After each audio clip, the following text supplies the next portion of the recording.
Part 1, Part 2, Part 3, and Part 4. Now look at Part 1. Part 1.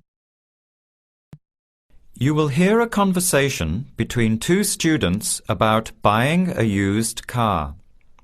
First, you have some time to look at questions 1 to 6.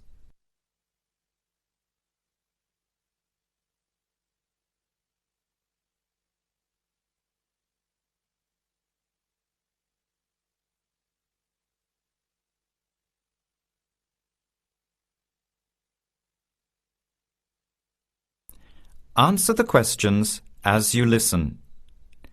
You will not hear the recording a second time.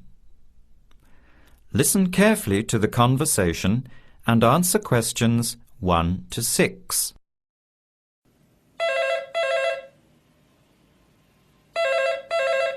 Hello.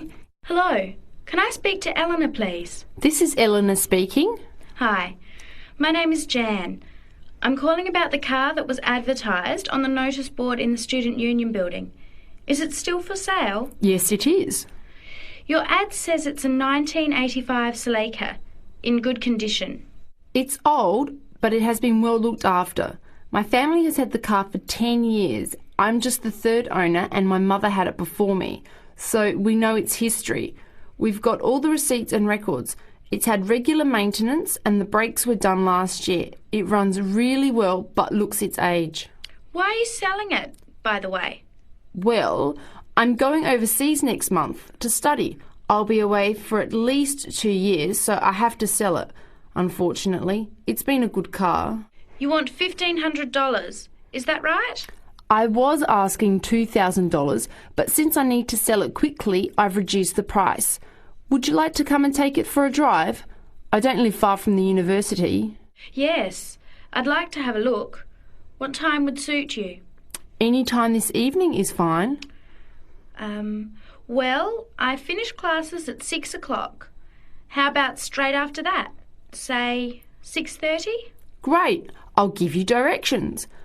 When you leave the main gate of the university, turn left on South Road and keep going until you get to the Grand Cinema. Take the first right, that's Princess Street. I'm at number 88 on the right. So it's 80 Princess Street? No, it's 88 Princess Street and the suburb is Parkwood. You'll see the car parked in front. It's the red one with the for sale sign on it. OK, thanks Eleanor. I'll see you later. Bye. Before you hear the rest of the conversation, you have some time to look at questions 7 to 10.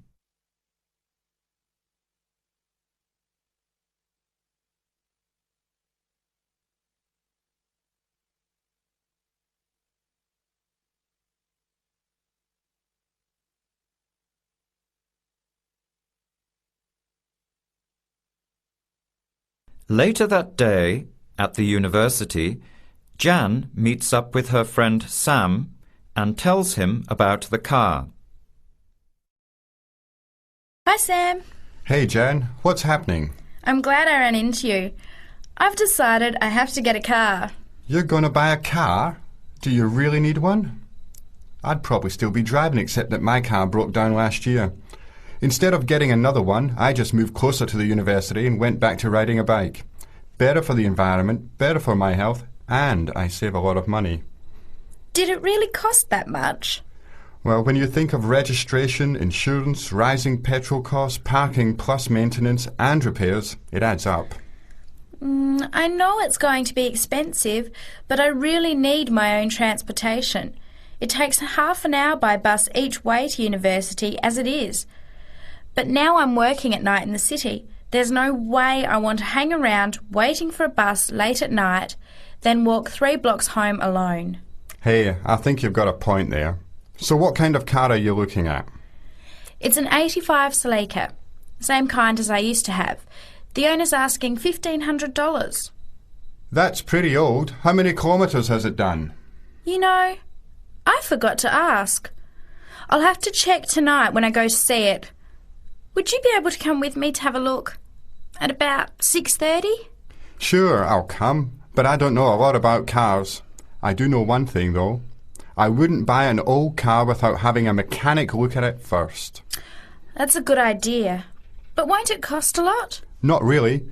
You can get a check done through the Automobile Association for $80, and it comes with a report on the condition of the car. It can save you a lot of money in the long run. I'll keep that in mind. So we have to get to Parkwood at 6:30. Do you want to take the bus? It goes straight down South Road every 15 minutes. Or maybe we could walk. I don't think it's that far. Actually, I could borrow my roommate's motorbike for an hour or so. He's working all evening in the library. Do you think he'd mind? No way. He owes me a favour or two. Okay, great. See you at 6, outside the student centre. That is the end of part 1. You now have half a minute to check your answers.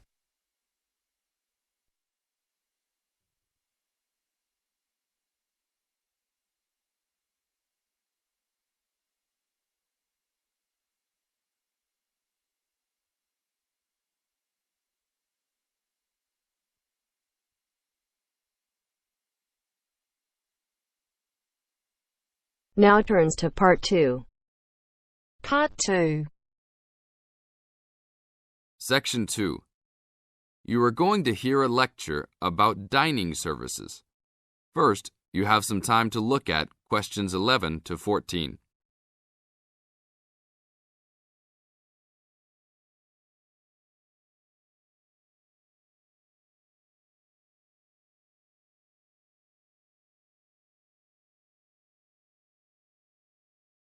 Now listen to the tape and answer questions 11 to 14. Welcome to the Dining Commons. This is the newest facility on campus, and I'm proud to say, also one of the best. I know that all university students miss eating home-cooked food. Well, this year, we are hoping to provide students with food and services that will make you feel at home, even without your family. The administration has been listening to the voice of the students. Students gave us frequent suggestions last year as to how we could improve the university. One of the most frequent suggestions was improving the dining options. We have been working hard all summer to come up with ideas that will make student life in the dormitories more pleasant. One of the new options we are offering in the dining facilities is variety in student meals. Last year, there was a set menu for every dinner, so if students didn't like the food, there was no choice. Students had to eat whatever was served. But this new dining facility has 3 completely unique areas, each with a different theme. At every meal, there will be 3 options for students to choose from. For example, there might be Italian food at station number 1, which might consist of pizza and pasta. At station number 2, there would be American food, consisting of hamburgers and hot dogs. At station number 3, there could be vegetarian soups and salads, accommodating all the vegetarians. We hope that with the greater selection of food, all students will find something to their liking. Now look at questions 15 to 20.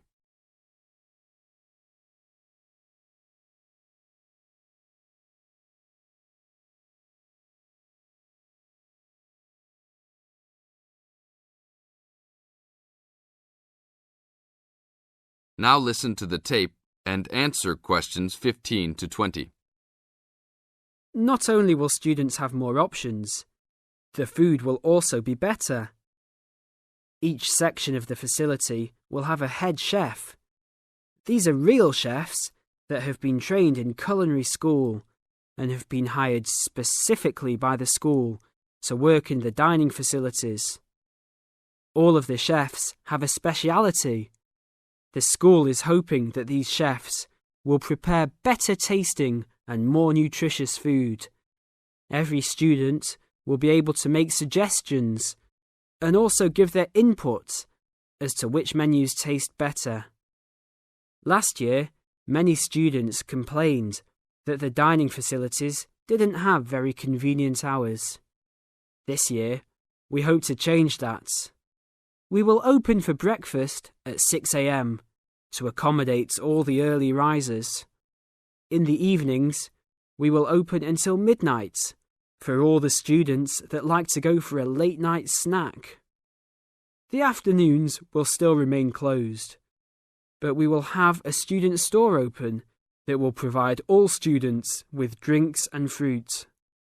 The student store will be open every day from 2 p.m. to 5 p.m. Every student that has paid full tuition and dormitory fees has already paid for their dining facility fees. Students can eat at any time and in any amount for free. If you are a student that does not live in a dormitory, you can still purchase a dining facility card. This card will entitle you to the full services of the dining facility. This card is available only for students and is not open to the general public. If you are not a student and wish to dine here, you must purchase meals at the door. There are a few rules to follow. Even though we do not limit the amount of food that can be taken, we do not want students to waste food.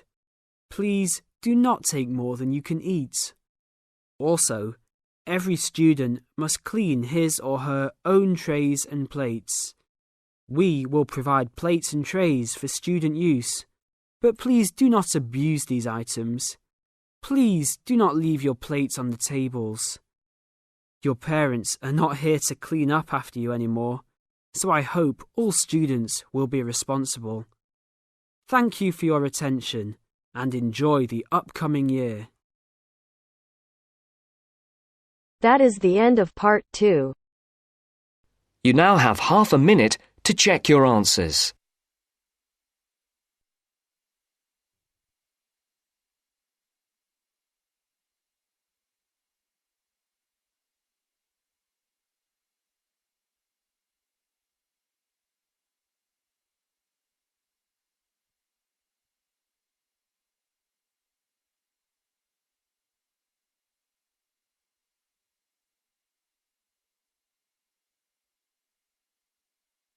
Now turns to part 3. Part 3. You'll hear a woman calling Laverton Arts Centre for some information. First, you have some time to look at questions 21 to 26.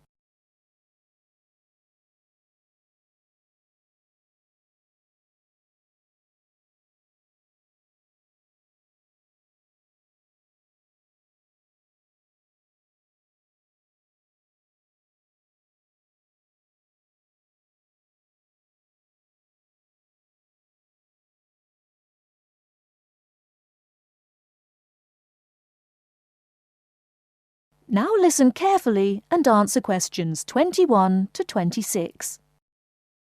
Laverton Arts Centre. How can I help you? Hello. I've been to the Arts Centre a few times recently, and I understand you have this scheme for regular visitors. The Friends of Laverton Arts Centre. Yes, that's right. I wonder if you could tell me a little about it. I mean, how much it costs and what benefits it offers, things like that. Certainly. Well, first of all, the good news is that we've recently changed the scheme. It used to cost £15 a year, but now it's free. All you have to do is fill in an application form. You can either come to the Arts Centre and do that here, or you can go to our website and apply online. And so what are the benefits of joining? There are actually quite a few. As a friend of Laverton Arts Centre, you'll receive a newsletter every 3 months with information on all the forthcoming events. That sounds useful. You also get priority booking for shows and concerts in the main theatre. Can you explain how that works exactly? Yes. What that means is that when tickets go on sale, for the first 2 days they're only available to friends of the Arts Centre. So as long as you book early, you can make sure you get seats. Great! Do you ever offer discounts to friends of the centre? Under the old system, When you had to pay to be a member, we did. Under the new system, there won't be any discounts for shows in the main theatre or films at the Arts Cinema. Having said that, we will be offering some discounts to members for performances in the small theatre. There'll be information about this in each issue of the newsletter. I suppose I can find that information online as well, can I? Absolutely. Actually, we're redoing our website at the moment. Right now, there actually isn't a special section for Friends of the Arts Centre on the website. Once the site's been redesigned, there will be. You'll be able to put in your username and password and enter a special section just for you. It sounds excellent. Are there any requirements, though? I mean, as a member, do I have to do anything? Yes, sorry, I forgot to mention that. There are no formal requirements at all, though obviously we have this scheme to encourage people to attend events here regularly. So we ask that you attend at least 4 events a year, whatever they are, if you possibly can. Nobody's going to count, though, and it's totally up to you. That sounds fair enough.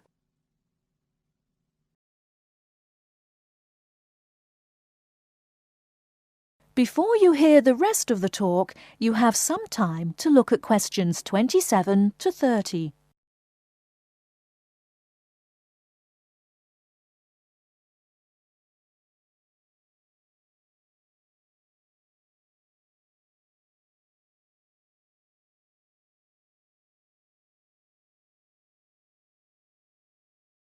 Now listen and answer questions 27 to 30.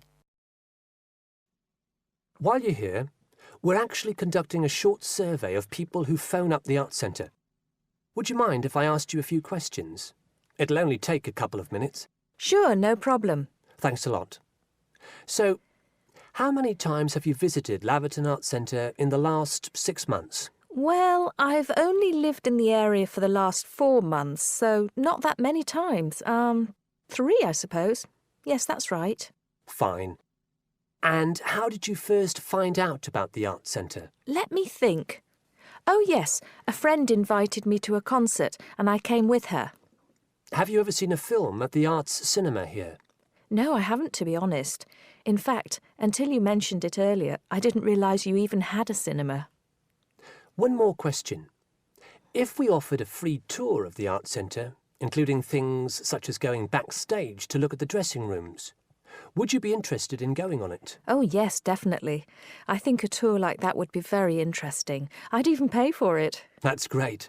Thank you very much for your time. Thank you.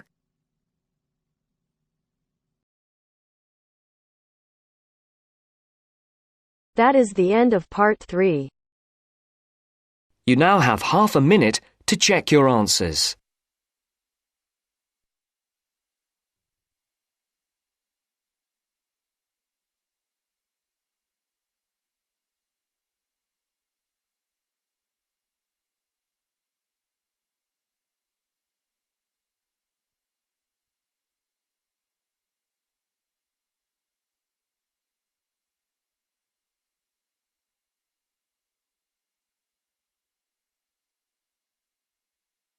Now turns to part 4. Part 4. You are going to hear a lecture on fishing. First, look at questions 31 to 36.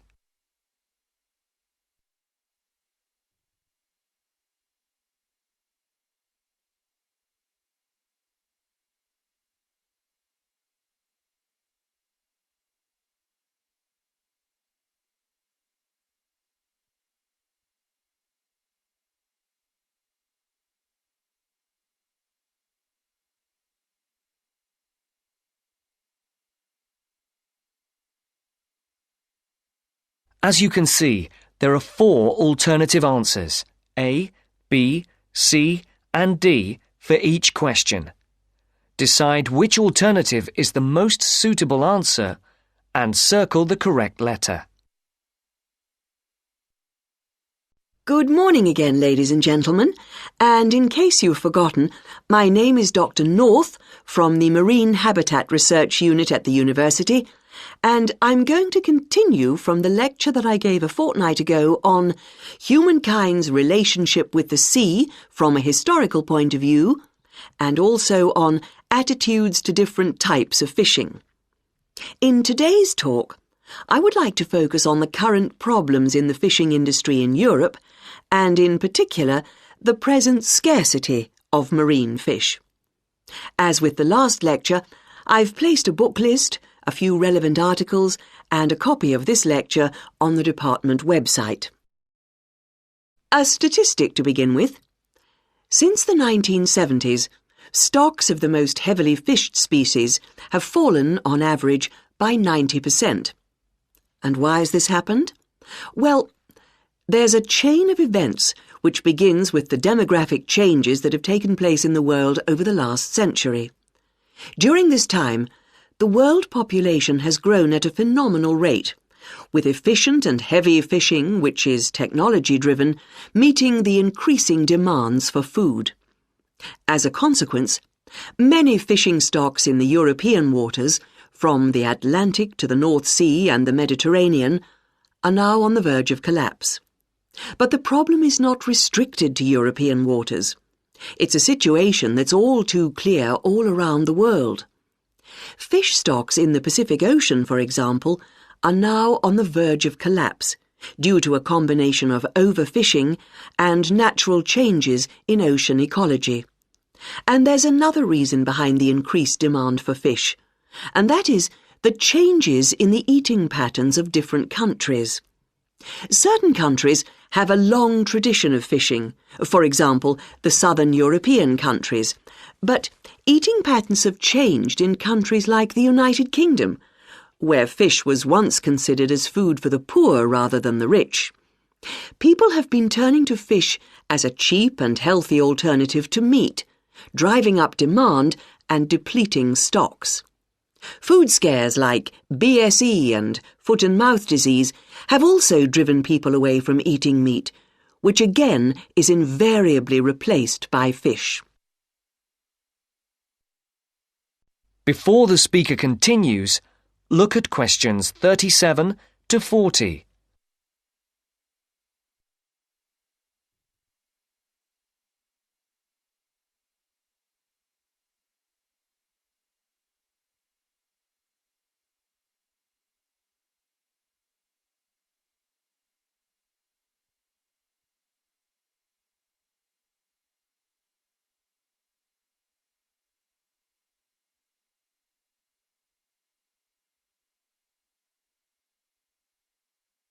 As you listen, complete the table.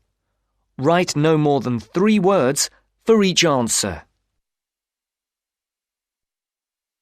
Another important reason is that a sizable proportion of the catch from modern trawlers or fishing boats is thrown away. Nets quite often land fish that are not wanted and which are thrown back into the sea dead. Discarded nets and other traps are responsible for the deaths of many fish. Our seas, like the rest of our environment, are littered with rubbish, which also destroys lots of fish. And fish are also being changed by the chemicals dumped into the oceans, as well as by overfishing, so the size of certain species is decreasing. More then have to be fished to produce a decent catch. And the solution? Well, there has to be more than one answer to the problem. Fish farms provide a partial solution, but the quality of the fish is usually inferior to those in the wild. Reducing the amount of fish that any one trawler or fishing boat is allowed to land is the most effective, but also the most unpopular measure. Countries in Europe like Spain rely heavily on fishing, and are naturally against any step which restricts their catch. But if the depletion of fishing stocks continues, there will be no fish left to fish.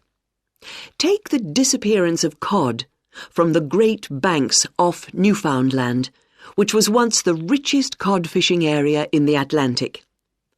After a dramatic fall in the cod population for some unknown reason, a ban was imposed, which, it was hoped, would lead to a repopulation of the cod stocks.